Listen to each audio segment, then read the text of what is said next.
akhirnya berlanjut juga ke episode kedua. Ini salah satu keresahan juga kali ya, tema topik hari ini karena aku udah ini di kepala aku selama berminggu-minggu, bahkan kayaknya tuh butuh orang buat ngomong ini gitu. Karena ini tuh kayak di topik yang sangat-sangat worth buat dibicarakan gitu. Pembicara kita atau teman bicara kita kali ini itu teman aku, yang aku tahu tiap dia mendatangi aku ke Jakarta pasti buat konser. Jadi kayaknya seru gitu kalau kita bincang-bincang nih apa pengalamannya dia di dalam komunitas ini, terus apa pandangannya dia gitu, yang sedang terjadi di industri K-pop saat ini gitu. Jadi gak usah lama-lama lagi deh. Kita langsung sambut aja. Ini dia, say hi dia. Halo, aku dia. Dia sekarang lagi di mana sih? Aku lagi di rumah di Magetan sekarang. Oh, berarti udah nggak di Jogja dong ya? Kemungkinan balik lagi sih. Jadi dia ini yang aku tahu ya, dia ini udah kayaknya tuh udah di K-pop, dunia K-pop ini udah sejak lama banget gitu. Cuman kan aku nggak tahu nih kayak gimana kamu tuh pertamanya memasuki dunia itu dan ceritanya tuh bagaimana sih? Boleh kali ya share-share dulu sedikit buat intro. Pertama kali masuk K-pop itu awal kuliah. Karena kuliah itu kan dunia baru ya, dari aku yang dulunya di asrama yang apa namanya di ruang yang tertutup. Terus tiba-tiba aku bebas ngekos dan aku tuh bingung mau ngapain. Ikut organisasi juga males. Terus akhirnya aku nonton drama tuh. Yang aku tahu dari Korea tuh pertama dari dramanya dulu. Aku dulu kan nggak tahu soal Korea. Korea tuh nggak ngerti sama sekali. Terus aku nonton drama. Kebetulan drama-drama yang aku tonton itu ternyata pemainnya adalah dari grup band EXO. Nah, teman kuliahku itu fans Ah, beratnya EXO. Dia dari SMA tuh udah ngefans banget sama EXO. Terus akhirnya aku diracuni lah tuh, ini tuh member EXO tahu, ini namanya ini. Terus aku kayak, oh iya iya iya. Dan ternyata tuh dari 5 drama yang aku tonton itu semuanya ada member EXO-nya. Jadi kayak ini kayaknya memang dunia mendukungku untuk masuk K-pop gitu. Akhirnya aku kepo lah tuh siapa sih EXO tuh, membernya siapa aja. Nah dari situlah aku mulai tuh suka banget sama EXO. Masuk ke K-pop, apa namanya, dengerin lagu-lagunya, nonton MV-nya, semuanya aku kepoin, bahkan sampai satu agensi pun aku kepoin. Sampai aku akhirnya tahu seluruh artis SM tuh siapa aja. Kayak gitu dulu tuh. berarti berarti ini tuh dari drama dulu dong awalnya. Iya, dari drama aku bener-bener gak ada expect buat masuk ke dunia K-pop, ngefans sama boy bandnya, girl bandnya tuh nggak ada. Oh, tapi banyak kayaknya ya yang case kayak gitu. Maksudnya pertama tuh pasti berawal dari mana? Oh, karena nih, disclaimer dulu. K-pop ini tuh bahasan aku waktu skripsi ya. Oh, FYI. Jadi tuh aku tuh nge pantesan. nge apa nge-aneliti tentang komunitasnya gitu. Bagaimana komunitas Hmm. ini tapi terhadap resilience, ketahanan budaya. Jadi ya karena Hmm. ya gitulah pokoknya. Jadi aku ketemu banyak responden aku tuh yang kayak gitu juga case-nya. Pertamanya tuh dari misalnya nonton drama kah Drama. atau misalnya cuma nonton-nonton variety show, tapi tiba-tiba into ke salah satu member. Pertama itu pasti salah satu member. Terus nanti berubah jadi grup, ntar berubah jadi multi fandom kayak gitu gak sih? Iya, karena sekarang tuh ya idol tuh banyak banget yang nggak cuma nyanyi aja. Jadi dia tuh jadi pelawak atau main drama atau cuma ngisi iklan kayak gitu. Jadi mereka tuh ada di mana-mana, makanya pinter banget sih itu ininya, apa marketingnya. Ya itu juga salah satu apa sih namanya Korean Wave ya. Kita sebutnya dulu Korean Wave ya. Iya. Jadi kayak Iya. perkembangan apa tuh namanya gelombang si K-pop ini tuh emang global banget dan ada di mana-mana itu. Berarti kamu sekarang juga multi fandom dong? Eh, termasuknya iya sih, ada 3 grup yang aku stan. Wow my god. Oh, itu tuh cara baginya gimana? Maksudnya ya. Aku sebagai orang biasa gitu ya. Kayaknya buat Mm. mencintai satu orang aja tuh capek gitu. Ini mencintai 3 grup gitu. Itu tuh gimana cara cara apa? Cara bagi-baginya. Jadi tuh kalau aku tuh ya, tiap grup tuh kayak ada fasenya gitu loh. Jadi waktu kuliah tuh aku cuma EXO aja, bener-bener cuma EXO doang, kayak Oh. semuanya itu, yang aku tonton tuh cuma EXO aja yang aku dengerin lagu-lagunya. Terus, nah EXO kan mulai, masa wamil tuh, satu persatu wamil, akhirnya hiatus. Nah, masuklah tuh aku fandom NCT, tiba-tiba NCT hadir. NCT hadir di hidupku. Waktu EXO tuh udah mulai jarang muncul, terus pas itu COVID. Nah, aku ingat banget tuh, masuk fandom NCT tuh pas COVID 2020, akhir 2020 aku nge-stan NCT. Dan itu kan mereka lagi gencar-gencarnya promosi kan. Jadi setahun tuh bisa comeback 6 kali buat 3 unit. Bertiga unit, bayangin NCT aja udah sekarang udah 4 unit, Pak. Ini aku nggak tahu udah multi fandom apa gimana ya. Satu grup aja ada 4 unit. Nah, terus habis itu, nah, terus NCT udah tuh masih nge-stand sih NCT. Nah, tiba-tiba aku kan suka nonton survival kan. Cuman tuh enggak yang sampai nge-stand gitu, enggak. Pernah dulu nge-stand tapi ternyata dibubarin setelah 5 bulan. Harusnya 5 tahun malah jadi 5 bulan. Nah, aku suka banget tuh Bentar, nonton bentar, dramanya. Awal, kamu bentar. tahu Yang nggak? 5 bulan, kayak pernah denger X1. gitu. Ah, Iya, EXO. harusnya 5 tahun, tapi malah jadi 5 bulan. Gara-gara dramanya Mnet itu yang manipulasi. Manipulasi Ah, voting. Tapi itu emang dramanya seru sih. Drama, padahal itu survival. Tapi emang penuh drama. Aku suka banget nonton itu. ah. Terus ada tuh kemarin survival namanya Boys Planet. Boys Planet aku nonton itu. Sampai akhirnya tuh aku kepincut banget tuh sama salah satu ininya. Sama salah satu pesertanya. Akhirnya dia bisa debut. Terus aku jadi stan grupnya. Sampai akhirnya tuh aku sama teman-temanku tuh diriin fanbase di Jogja. Oh, oh, berarti kamu dia tuh salah satu foundernya gitu buat fanbase di wilayah-wilayah gitu. Fanbase yang di iya, iya. Oh my god, baru tahu gue. Berarti Gila emang. bener-bener into ya. Iya, Nggak, berarti bener-bener into banget gitu kayak meluangkan bahkan banyak iya. waktu kamu dong. Bahkan mungkin setengah setengah waktu aku setengah dalam 24 jam itu buat K-pop. Oh my god. Setengahnya kerja aja sambil mikirin K-pop kadang. Karena kan kerjanya bisa disambi-sambi ya. Kalau misalnya nih, misalnya udah ngefandom sampai mencintai segitunya, dan ya pasti banyak dong experience experience selama ini, pasti udah banyak banget lah. Tapi kan aku pengen nanya nih, yang memorable banget nih, konser yang menurut kamu memorable banget. Memorable banget ya. First konser aku tentunya ya. Tahun 2023 tanggal 4 November tuh konser pertama aku. The Link, Day One, ada isu bom, terus dibubarin. kurang kurang setengah jam apa ya kalau nggak salah. Apa 1 jam lagi gitu. Kalau setengah jam. Harusnya setengah jam lagi tapi dibubarin. Gara-gara bariketnya rubuh. Padahal aku tuh di belakang ya, nggak tahu apa-apa. Tahu-tahu dibubarin. Aduh, itu traumanya lumayan lama itu nyembunyiinnya. Setahun. Ngomong-ngomong NCT Il ya, kan Il tuh Mm. sebutannya. Mm-mm. Itu juga konser pertama Ulfa. Oh, yang ini gak sih? Apa itu namanya? Spotify dulu. Iya, yang gratis. Iya, bener bener bener. Itu pertama kali nonton konser K-pop. Sebenarnya Hmm. nggak expect apa-apa karena itu juga sebenarnya konser pertama juga gitu. Maksudnya Mm-mm. bukan cuma K-pop ya, tapi pertama konser pertama, dan itu masih anak-anak lugunya pergi ke Jakarta, tidak tahu apa tuh anarkisnya orang-orang. Jadi aku tuh berada Bener. di tengah-tengah orang berantem, aku di tengah-tengah dan aku kecil banget kan. Iya, terus Mm-mm. temen aku tuh nyampe narik aku, Van, ntar kamu meninggal di sana. Itu kenapa berantem?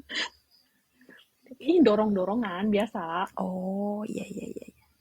Ya aku kan nggak tahu ya, aku kan maksudnya ya aku mah singelong aja, singelong. Terus tiba-tiba berantem Ya kayak, elah. ini ada apa ya Allah.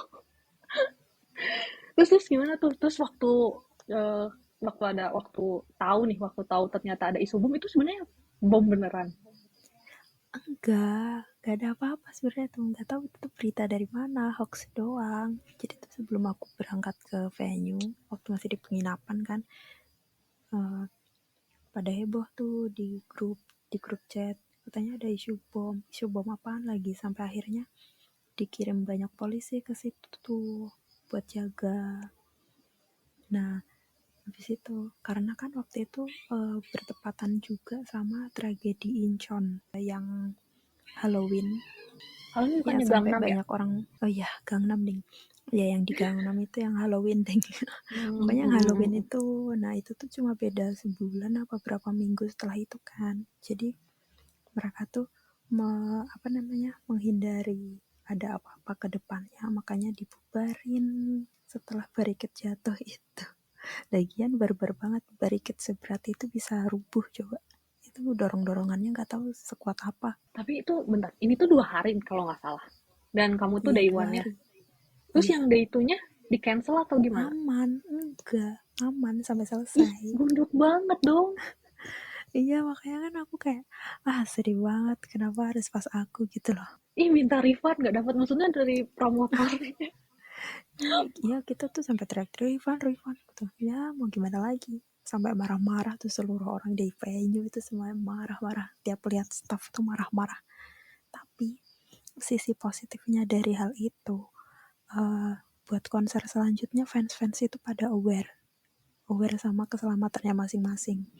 Terus adanya queue number.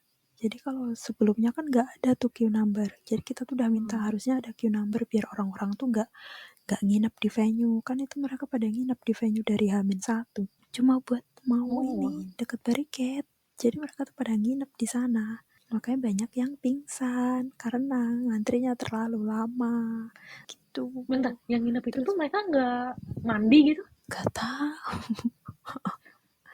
gak tahu ya aku. Tapi katanya tuh ya mandi di sana. Cuman di sana kan terbatas ya kamar mandinya kan pasti ngantri. Ya nggak tahu. Mungkin cuma sikat gigi doang pakai deodoran. Entahlah. Lupa aja kalau nonton konser tuh ya. Tuh kayaknya 2 jam sebelum dibuka. Karena mungkin dekat kali ya, Sama. jadi ngerasa kayak ya udah. Aku juga nggak mau yang terlalu buru-buru yang dari pagi harus udah di venue gitu, nggak mau ngapain. Apa esensinya gitu? Ya, dia mungkin oke dia dapat barisan paling depan gitu. Oh ya, Iya. ini juga kepikiran. Kalau aku tuh malah prefernya, kenapa Ulfa tuh selalu ngelatih diri. Ulfa tuh prefernya itu di belakang. Ya karena kejadian yang Oh, konser pertama itu, yang iya iya Ulfa iya. tiba-tiba di tengah-tengah orang berantem, terus Mm-mm. akhirnya apa ke konser-konser setelahnya Ulfa tuh mulai di belakang ya udah loncat-loncat, nyanyi-nyanyi kayak gitu sih jadinya sih. Iya bener-bener. Biasanya kan itu cat 1 ya atau VIP yang paling depan yang dekat panggung itu. Jadi kalau misalnya kamu nggak dapet barisan yang paling depan, nggak dapet bariket, menurut aku mending sekalian di belakang. Karena aku tuh Hmm. kemarin konser yang terakhir kali kemarin ini tanggal 26 Oktober kemarin kan aku juga nonton konsernya. Itu tuh Hmm. aku dapet barisan kelima. Itu sebenarnya udah termasuk deket sih sama panggung. Tapi itu desek-desekan dan orang-orang tuh teriak tuh bener-bener di samping kuping ya. Oh my god, aku gak bisa napas. Jadi 3 lagu selesai aku langsung mundur ke belakang. Akhirnya lari-larian tuh di belakang. Oh iya, dan kenapa Ulfa juga di belakang dan gak di depan-depan lagi? Tahu nggak ya? Pengalaman Oh, Ulfa nonton konser itu malah liatin HP orang. HP, iya bener. Aku kalau di belakang malah bisa lihat dengan jelas dan aku bisa ngerekam dengan Iya. jelas kalau di belakang. Iya, orang-orang tuh mana udah mat tinggi ya badannya tuh besar-besar. Ya kamu tahu lah apa badan Ulfa sekecil apa. Iya, Terus orang aku aja masih ketutupan, Fah. iya, terus orang-orang besar terus HP-nya pada paling atas kayak anjir. Iya, Aku nonton apa ini? bener. Jadi banyak lah ya. Jadi enggak jadi sebenarnya semakin banyak kita pengalaman kita kayak udah belajar-belajar gitu dan kita udah tahu hal yang nyaman buat kita. Ya enggak sih? Bener, bener. Iya, iya, iya. Gila sih pengalaman konser tuh emang banyak banget ceritanya. Tapi Yang gue pingin penasaran banget nih, kan maksudnya lagu itu banyak ya. Mm-mm. Maksudnya ada western, ada Indonesia gitu. Tapi apa sih yang ngebuat musik K-pop tuh beda sama yang lain gitu? Dan kenapa kamu pilih Oh. itu? Maksudnya kenapa kamu prefer ada nih Indonesia lagu, tapi ada fandom-fandomnya juga. Tapi kamu lebih memilih Mm-mm. lebih menarikan K-pop gitu. Apa ya, aku tuh sebenarnya kurang paham ya sama genre-genre lagu tuh. Ya paling cuma paham ya, lagu balad, lagu rock pop kayak gitu aja. Tapi menurut aku ya, kalau dari K-pop tuh jenis musiknya tuh beragam banget gitu loh. Bahkan di satu agensi itu tuh tiap grup tuh kayak punya jenis lagunya masing-masing gitu. Kayak contohnya di SM tuh ya lagunya NCT tiap unit aja tuh udah beda-beda. Kayak di Ilicil tuh neo banget, kayak lagunya tuh berisik, aneh, tapi tuh apa ya, nagih, bikin bikin denger terus. Terus kalau lagunya NCT Dream itu lagu yang bisa bikin kita sing along, kita tuh mudah hafal lagu mereka. Terus kalau konser tuh aku tuh nonton TDS 2 tuh bener-bener berapa jam sih, 3 jam konser itu semua lagunya aku hafal, dan itu dari awal sampai akhir aku nyanyi saking lagu mereka tuh easy listening dan mudah dihafalin gitu. Mereka tuh satu Hmm. unit aja tuh jenisnya tuh udah beda-beda. Terus kalau lagu-lagunya Ilicil itu cocoknya buat loncat-loncat, asik banget. Kalau buat Hmm. teriak-teriak tuh lagu Ilicil tuh yang paling cocok. Terus kalau lagu Wavy juga bagus, aku juga suka, cuman aku belum hafal bahasa Cina, jadi cuma cuma ngedengerin aja, belum bisa nyanyiin. Tapi aku suka sih Hmm. lagu-lagu Wavy juga keren-keren. Itu sih aku sukanya K-pop, Mungkin dan mereka tuh apa ya, nggak melulu soal cinta. Lagu tuh kebanyakan kan soal cinta ya pasti. Kalau mereka tuh bahasannya tuh beragam, nggak cuma soal cinta aja. Kalau lagu-lagu Indo kan kebanyakan soal cinta ya, pasti soal hmm. cinta lagi gitu. Tapi kalau misalnya kalau Ulpa ya, kalau Ulpa juga sebenarnya kan Mm-mm. dengerin beberapa K-pop ya, lagu K-pop gitu. Yang bikin Mm-mm. patuh bahkan save lagu itu ke link apa ke playlist Ulpa itu karena Mm-mm. konsepnya itu loh. Jadi yang Hmm. sekarang lagi Ulpa sering dengerin itu adalah aespa. Ya Allah, itu sih Supernova susah banget Oh, ini keluar keren, dari keren, kepala. keren. Iya, bener, bener, bener. Mereka tuh Itu MV-nya aja tuh keren gitu. iya niat banget ya. Iya bener, Aespa tuh lagu-lagunya juga keren-keren banget, sumpah. Cuman tuh lagunya nggak bisa keluar ya. Keluar dari otak maksudnya. Bahkan itu sampai dilarang kan lagunya aespa. Itu Iya, kayak terus. saking nagihnya. Padahal itu pas awal-awal dihujat loh Supernova tuh, karena kayak apa lagunya jelek. Oh iya. Ternyata iya, kayak lagunya Aespa tuh pas awal rilis pasti kayak lagunya berisik ya gitu. Tapi lama-lama diterima. Karena udah konsepnya udah Lagu-lagu kebentuk kali. Ya nggak iya, sih? tapi lagu SM Karena tuh yang emang awalnya gitu sih. Pasti karena pertama yang kali denger tuh nggak enak. karena yang Ulfa tahu tuh emang K-pop itu atau mostly di K-pop itu mereka tuh punya konsep gitu setiap grup itu. Yang Ulfa Hmm. tahu nih ya, yang Ulfa maksudnya ikutin Mm-mm. beberapa beritanya itu kan ya kayak aespa itu dia pakai kayak AI gitu kan, kayak metaverse Iya, yeah. metaverse metaverse kayak gitu kan. Kayak anjir kok kepikiran ya orang bikin lagu pakai konsep metaverse gitu. Terus ya kayak jadi itu mungkin udah keterima gitu si konsepnya. Jadi ya ya congrats to aespa and others. Seru Bener. banget sih ya. Tapi ya nih kan udah lama nih ngituin dari Hmm. kuliah kayak gitu. Si K-pop ini tuh mempengaruhi nggak sih ke jadi ke pribadi kamu juga atau misalnya ke habit kamu juga atau bahkan ke ini ke apa ke sosial hubungan sosial kamu gitu. Ngaruh banget. Jadi aku tuh kan orangnya sangat-sangat introvert ya. Dulu tuh waktu kuliah aku kupu-kupu. Kuliah pulang. Setelah tahu soal K-pop ya pas awal-awal itu kayak masih menutup diri. Aku suka EXO tuh kayak masih ya udah sebatas nonton MV-nya sendiri, nyanyi-nyanyi sendiri gitu aja. Karena teman-teman kuliahku itu kurang mendukung soal K-pop. Jadi kayak teman-teman dekatku itu kadang suka ngehujat, apa sih nyembah K-pop kayak gitu. Kayak suka tiba-tiba Hmm. ngehujat gitu padahal aku nggak ngapa-ngapain. Nah, setelah keluar dari lingkaran setan itu. Lingkaran setan, sorry, lingkaran pertemanan yang agak toksik itu. Terus aku mulai ikut event, nyoba tuh pengen ikut event K-pop sekali gitu. Terus kenalan deh tuh sama orang-orang di sana. Terus di situ tuh kayak aku ngerasa bukan jadi diri aku yang sebelumnya, ya aku yang pendiam nggak bisa ngajak ngobrol, tapi pas ketemu sama orang-orang K-pop tuh aku bisa langsung heboh, bisa langsung banyak ngobrol gitu loh. Nggak yang kalau Hmm. sama orang biasa tuh kan agak kaku ya. Aku kalau sama orang biasa tuh kayak mau Hmm. nanya, Mbak namanya siapa? Gitu tuh kayak agak bingung gitu kalau nyari pembicaraan. Tapi kalau sama teman-teman K-pop tuh udah langsung lancar gitu, apa pertanyaannya apa aja. Nah, dari situ, dari aku bisa banyak ngomong sama teman-teman K-pop, di situ tuh kayak ngebentuk aku kalau ketemu stranger tuh jadi nggak pemalu lagi, jadi lebih berani gitu loh. Jadi kalau di tempat Hmm. di keramaian gitu, aku tuh berani gitu ngomong di depan orang tuh berani kayak gitu. Jadi apa yang ngedorong kamu buat di luar comfort zone kali ya? Iya benar. Dulu tuh aku waktu Wah. kuliah nggak berani namanya ikut organisasi. Maksudnya kumpul-kumpul organisasi gitu tuh aku nggak berani, nggak mau, nggak tahu kenapa. Takut gitu loh. Kayak walaupun Hmm. aku ikut ngumpul, pasti duduknya di pojokan. Ya bareng teman-temanku yang aku kenal aja. Nggak mau kenalan sama senior-senior gitu, nggak mau. Jadi ini juga ya sebenarnya ternyata ada sisi positifnya gitu. Iya, Jadi apa, kamu ketemu orang-orang yang nyaman gitu buat berinteraksi, bahkan memperkuat hubungan sosial kamu gitu sama orang, sama grup-grup yang mungkin kumpulan orang-orang yang bikin kamu comfort dan percaya gitu. Jadi kayak ya udah kamu kayak ngeluarin diri kamu aja gitu ya. iya benar. Bahkan dari situ tuh kayak aku belajar gimana caranya ngajak ngobrol orang asing. Misal aku bekerja di tempat yang baru gitu, kan pasti harus kenalan tuh sama senior-senior. Jadi Hmm. bukannya mereka yang nyamperin kita, tapi kita yang nyamperin mereka kan harusnya.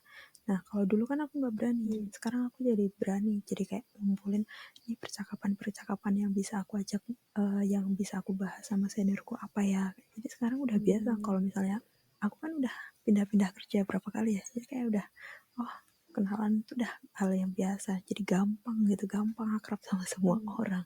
Tapi penasaran ya, tadi kan kamu bilang waktu awal-awal menjadi K-popers, itu Hmm. kan ada sesekumpulan orang lah yang menjudge, bahkan tidak menerima gitu. Hmm. Bahkan sampai sekarang tuh masih bertemu gak sih sama orang-orang yang kayak gitu?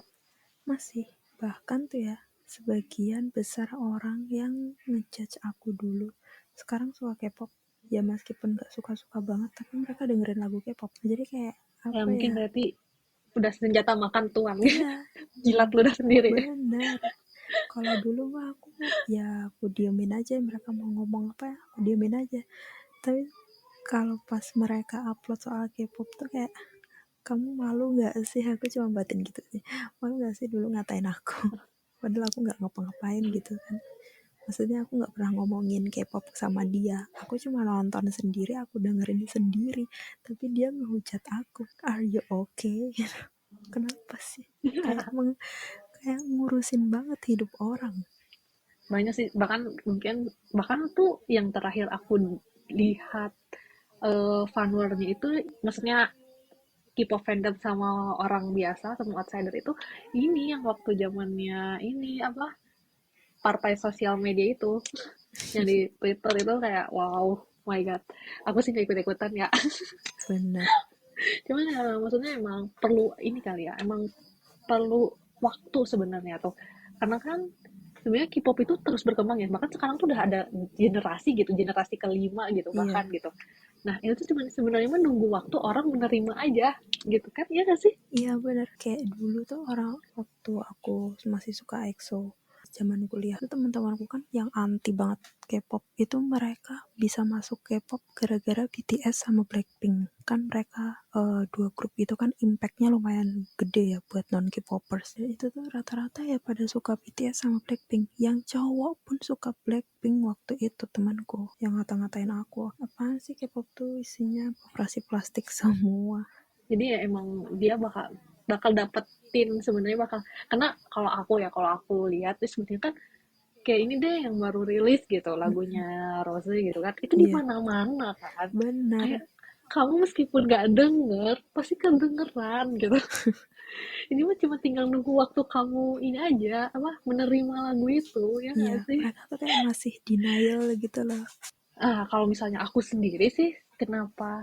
Jadi emang aku tuh juga pendengarnya K-pop ya, tapi nggak pernah mendeklarkan diri sendiri itu sebagai fandom, salah satu Mm-mm. fandom. Mungkin dulu tuh aku emang suka banget nih mungkin sama satu grup yang sekarang udah jadi saset-sasetan, udah udah solo-solo. Heeh, Jadi tuh yang jadi keresahan aku ketika dari grup ke solo itu gimana ya? Ternyata aku tuh suka konsepnya gitu. bener Waktu sih. dia jadi solo itu aku nggak terlalu suka, nggak tahu. Mm. Kayak aku ternyata suka konsepnya. Aku suka lagu-lagu yang kayak gini, yang kayak grupnya gini loh. Ketika dia jadi solo dan beda genre itu kayak kayak kurang.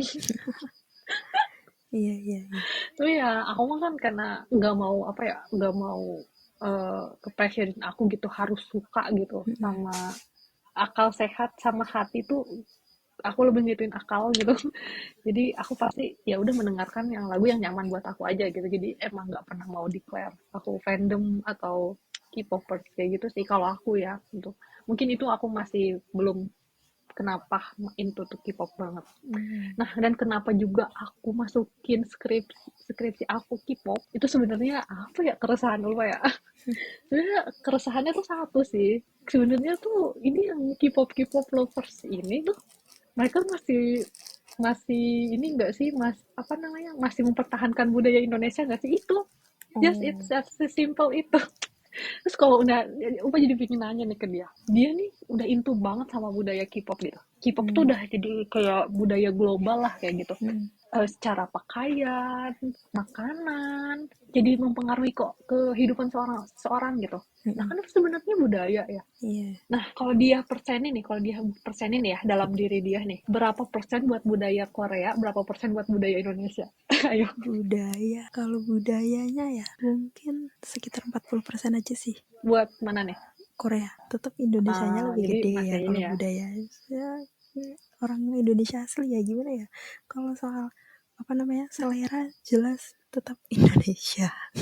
Kayak K-pop tuh sebenarnya cuma selingan dan hiburan aja. Tapi kalau untuk budayanya kurang.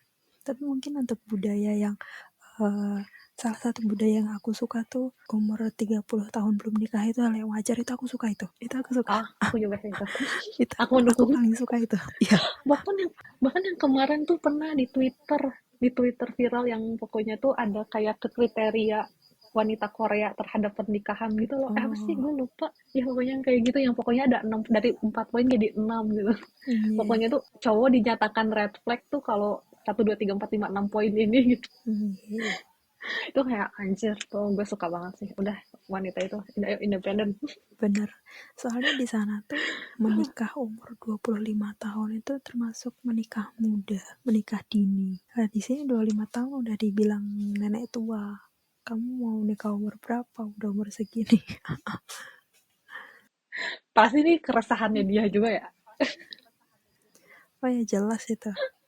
Sampai kadang tuh mikir harusnya aku jadi idol K-pop aja biar gak disuruh nikah. Mikirnya kayak gitu. Emang Saking ya tahu sendirilah di hidup di desa kan, di Indonesia di desa pula ya gitulah omongan tetangga dan tapi orang tapi tua. kan sebenarnya di industri K-pop juga nggak bagus-bagus banget, apalagi sekarang banyak banget lah berita-beritanya gitu. Emang yakin bisa survive? Maksudnya gini loh ya. Iya enggak sih. Gimana sih? Ya mungkin jadi warga Langsung negara ya. menjawab enggak. Mungkin jadi lebih lebih cocok jadi Iya warga negaranya kali ya. Tapi warga negaranya juga K-pop bener. Korea juga gitu loh. Emang yakin survive?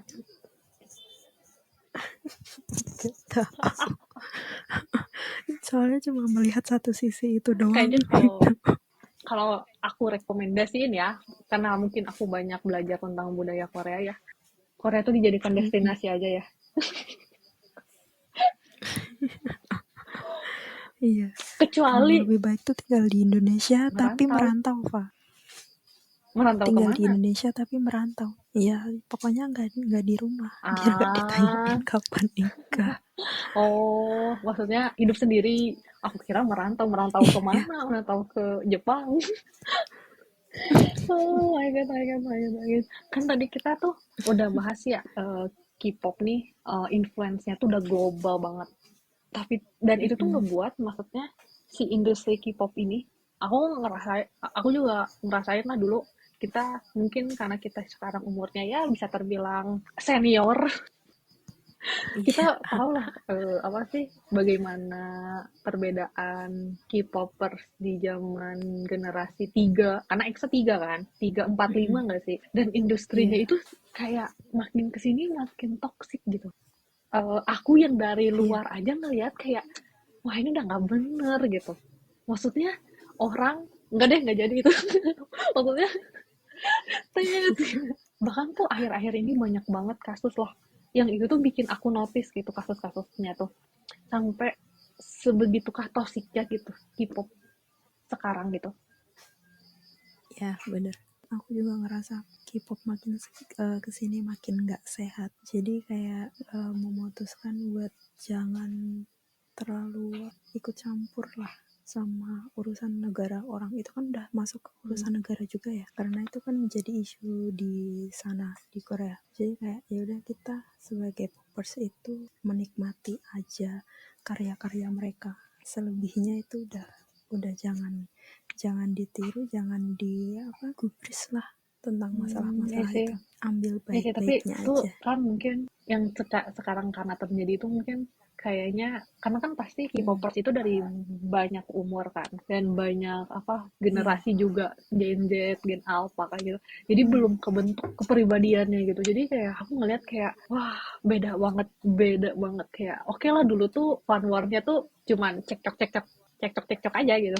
Tapi sekarang udah kayak wah udah another iya. level bro. Bahkan Bahkan sekarang tuh kayak hal-hal kecil aja tuh dijadiin masalah gitu, dijadiin funware, kayak apa sih, sungguh iya, tidak bahkan penting. sebenarnya yang aku notice ya itu ada seorang figur resistance atau Mm-mm. figur perlawanan. Kayaknya ini pertama kali kali ya di dunia K-pop ini, di industri K-pop ini, dari Hane Newjit. Dia apa dia Mm-mm. dia ngasih keterangan di pengadilan dan dia melawan label dia kayak pertama kali bro, kayak wow. Dan dia kan ini dia berdiri atas industri K-pop, atas kolega-koleganya, bahkan calon-calon idol di masa depan gak sih sebaca aku. Iya, bener, bener. Emang dia tuh di umur yang semuda itu udah berani speak up apa yang terjadi di balik layar. Maksudnya kita kan selama ini nggak tahu ya di balik layar itu gimana. Dulu tuh banyak kasus juga yang artis keluar dari agensi terus dituntut. Kan kita nggak tahu itu kasusnya tuh karena apa. Udah pasti ditutup-tutupin kan sama agensi. Bahkan sampai sekarang pun aku tuh sebenarnya penasaran kenapa Jessica SNSD itu tiba-tiba keluar dari grup. Aku tuh penasaran, tapi ya nggak ada yang tahu itu tuh kenapa. Ya mungkin dari sini nih, dari Hani ini, mungkin kedepannya pun akan ada banyak idol-idol yang berani speak up. Kan kita nggak tahu ya mereka tuh diperlakukan seperti apa sama agensi. Yang kita lihat di layar kan cuma Ya seneng-senengnya semoga aja. sikap Han ini bisa menginspirasi banyak idol lainnya untuk berani speak up. Bahkan Iya. per hari ini aku baca berita tadi tuh Jessie juga udah dinyatakan tidak bersalah dari kasusnya. Baca nggak? Hmm, belum sih, belum Itu baca dia aja jadi sih. kemarin-kemarin tuh dia kena hujat karena dikira tuh membela si pelaku, ternyata dan itu tuh ini ada apa sih, ada media framing gitu dari stasiun TV kayak ya Allah, media play ya kalau sebut ada tuh ya, kayak media play gitu Iya. kayak wah anjir sini udah gila, apa jangan-jangan Wah, dibalik itu tuh itu. Oke, okay, thank you dia. Nah, sekarang sebelum kita tutup, kita main dulu ya. Jadi ini boleh, permainnya boleh. itu K-pop disorder. Dia nggak dapat pertanyaan ya, karena itu Mm-mm. aku aja yang lihat. Nanti aku hitung satu dua, aku kasih pilihan satu dua tiga langsung jawab ya. Kayak gitu ya. Oke? Okay? Oke, Kita oke, lihat oke. siapa protes dia. Udah siap? Oke. Okay. Ya, Balat song upbeat dance track satu dua tiga. Apa tuh? Ya, Ballad song. awal soal. Ya, oke, oke. Konser atau fan meeting? Satu, dua, tiga. Konser. Aku lebih suka konser ya. Fan meeting kayak kurang worth it. Hmm, kurang kurang. Oke. Kebanyakan ngomong kan aku nggak paham Bukan ngomong ada apa. terjemahannya. Ya tapi kan kayak kayak delay gitu nggak sih? Mereka Ah, nanya apa kan harus ditranslate dulu. Jadi kayak kurang kurang kurang tone ya. komunikasinya Jadi kurang. kalau dia lagi ngelucu tuh ketawanya telat. Iya, iya, Soal benar. ketiga. Like stick album. Satu, dua, tiga. Like stick Emang udah punya berapa like stick? 3. Oh my god. Ya itu tiga-tiganya itu udah aku udah 3 grup itu aku udah punya semua. Sumpah ya, like stick tuh aku suka banget. Lupa suka banget, tapi aku nggak punya. Kayak, aduh, pingin banget beli, tapi, duh. Iya, dulu tuh aku juga mikir kayak, aduh masa buat harga segitu doang dapat like stick, tapi entah kenapa tiba-tiba beli lah, nggak tahu kesetanan apa nggak tahu. 3 Oke, lagi, soal jangan tanya harganya. soal selanjutnya. Like stick atau official photocard. Satu, dua, tiga. Like stick, like stick. Oh, Aku photocard sama album tuh oh, kayak kurang gitu. bukan orang-orang yang ini, yang nyimpen-nyimpen photocard sampai semahal gitu. Enggak, Ah, enggak. Aku nggak punya. Ada sih, cuman nggak sebanyak itu. Kalau lagi pengen beli album ya beli. Kalau enggak ya itu udah tuh. dihargain berapa sih? Maksudnya cara tahu rate Ya, itu tuh berapa gitu? aku juga nggak paham, Pak. Nggak paham. Tapi orang-orang bisa beli sampai harga 800.000 kayak gitu ya. Enggak. Aku PC harga 50.000 aja menurutku Kita mahal. ke pertanyaan terakhir. EXO apa Jero Baswan? Satu, dua, tiga. Why? Siti aja deh. Shush. Susah Cari jawabnya. yang aman ya, cari yang aman ya. Oke. Itu pertanyaan terakhir. Oke. Oke, gitu dulu dia. Makasih dia buat waktunya, buat berbincang tentang K-pop dan K-pop nowadays yang dimana udah mulai-mulai toxic. Semoga karena kejadian Hani ini bisa merubah K-pop industri yang lebih sehat. Amin. Oke, thank you ya dia ya. Amin. Oke, gitu aja listener. Iya, Episode iya. kita kali ini. Sampai jumpa di episode selanjutnya. Yoi.